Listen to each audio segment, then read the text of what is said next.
Bonjour, on se retrouve aujourd'hui. Alors c'est pour des exercices de mathématiques, toujours bien entendu, de début de sixième. Donc essentiellement début de sixième, on révise ce qu'on a vu en CM1 et en CM2 en élémentaire. Donc essentiellement des fractions pour aujourd'hui. Alors, on va commencer quand même par un petit exercice qui revient très souvent et dont les élèves ont quelques difficultés quand même. Alors, pas sur le chiffre, mais sur le nombre. Alors, donc, première question, quel est le chiffre des centaines dans 15 486? Donc là, généralement, les élèves n'ont pas de difficulté et ils vont tous trouver que c'est le 4 parce qu'ils connaissent bien leur tableau de numération. Unité, dizaines, centaines. Par contre, quand je passe à la question suivante, combien y a-t-il de centaines dans 15 486? Et bien là, ils se retrouvent beaucoup plus en difficulté parce qu'ils vont repérer le chiffre des centaines assez rapidement, mais là, on leur demande le nombre de centaines en fait. Et bien, il faut reformuler la question. Le nombre de centaines, en fait, ça revient à trouver le nombre de paquets de 100. Combien peut-on faire de paquets de 100? Et bien en fait, j'aime bien séparer. Et en fait, c'est tout ce qui va de la gauche jusqu'au chiffre des centaines. Donc ça sera 154 paquets de 100. Pourquoi 154 paquets de 100? Bien, parce que 154 fois 100, on retrouve bien 15 400. Alors pourquoi pas 86? Bien parce que le dernier paquet, le 155e paquet, il ne sera pas plein, il n'y aura que 86 billes, si on reprend les billes. Alors maintenant, on va passer, comme je vous ai promis, aux fractions. On me demande de compléter donc ces 3 plaques de chocolat entières. J'avais déjà expliqué dans une vidéo d'élémentaire que vous pouvez retrouver d'ailleurs sur ma chaîne. Plus 6 septièmes.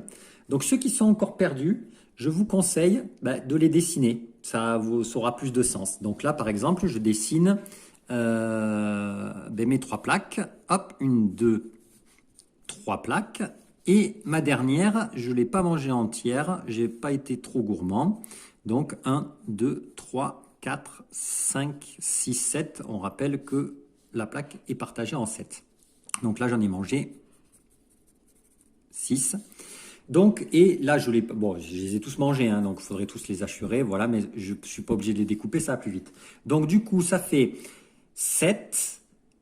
J'ai mangé 7 carrés, plus 7 carrés, 14, plus 7, ça fait 21. Donc ça fait 3 fois 7 en fait, 21, plus 6, 27. En fait, ça fait 27 septièmes. Comment on aurait pu trouver plus facilement? Regardez, si je fais 7 fois 3, 21, je retrouve mes 21 parts que j'ai mangées.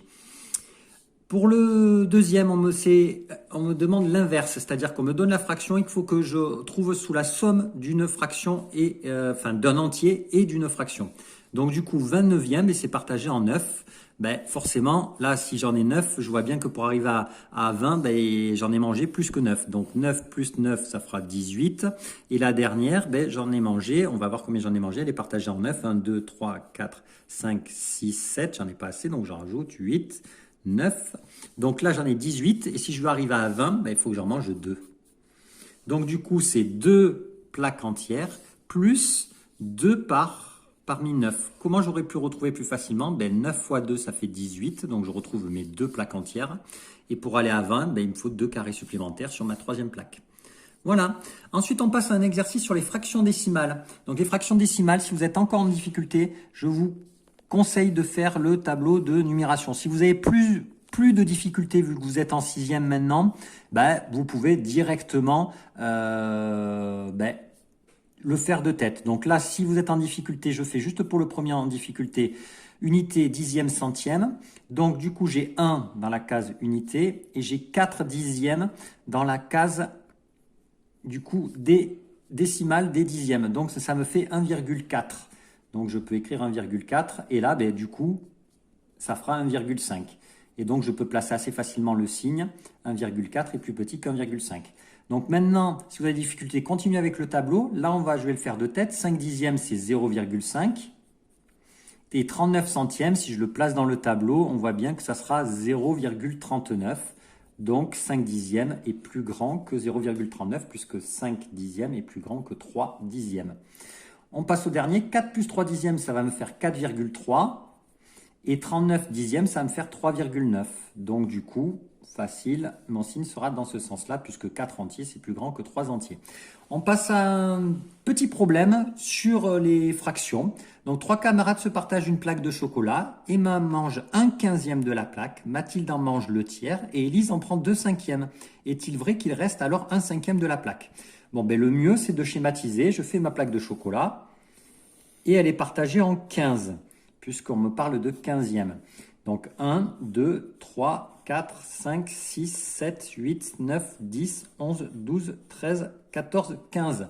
Donc Emma, on m'a dit on en mange une. Donc ça c'est Emma. On va mettre un E pour Emma. Mathilde en mange le tiers. Alors attention, le tiers, ma plaque est partagée en 15. Donc ce qu'il faut forcément, c'est transformer le tiers en 15e. Donc là, pour passer de 3 à 5, je connais bien mes tables de multiplication, j'ai multiplié par 5. Donc si je veux passer aussi, il faut que je garde le même chiffre en haut et en bas. Donc 1 fois 5, ça me fera 5. Donc c'est 5/15e. Donc 1, 2, 3, 4, 5/15e pour Mathilde. Donc j'écris M là en dessous, je sais que c'est Mathilde qui a mangé ça. Et Élise en prend 2/5. Alors là pareil, il faut que je transforme 2/5. Donc je sais que là, je veux des 15e, donc il faudra que je multiplie 5 fois quelque chose égale 15, c'est 5 fois 3. Donc, pardon, c'est 3 aussi en haut. Donc 2 fois 3, ça fera 6 pour Élise. 1, 2, 3, 4, 5, 6 pour Élise. Donc je mets un E pour Élise. Donc, est-il vrai qu'il reste alors 1/5 de la plaque? Attendez, j'ai dit 2 fois 3, 6. Donc, on reprend la question. Est-il vrai qu'il reste alors 1/5 de la plaque? Donc, j'écris 1/5. Je vais vérifier ce qui me reste. Alors, ce qui me reste, 1, 2, 3. Il me reste 3 parts, mais ma plaque était partagée en 15. Donc, il me reste 3/15. Alors, est-ce que 3/15, c'est la même chose que 1/5? Bon, ben, je l'ai écrit à côté. On va vérifier ça. Ben, 1 fois 3, ça fait bien 3. Et 5 fois 3, ça fait bien 15. Donc, effectivement, il me reste 3/15, ce qui équivaut à 1/5 de la plaque. Donc, la réponse est oui. Est-il vrai qu'il reste 1/5 de la plaque? Il reste 3/15, donc bien 1/5 de la plaque.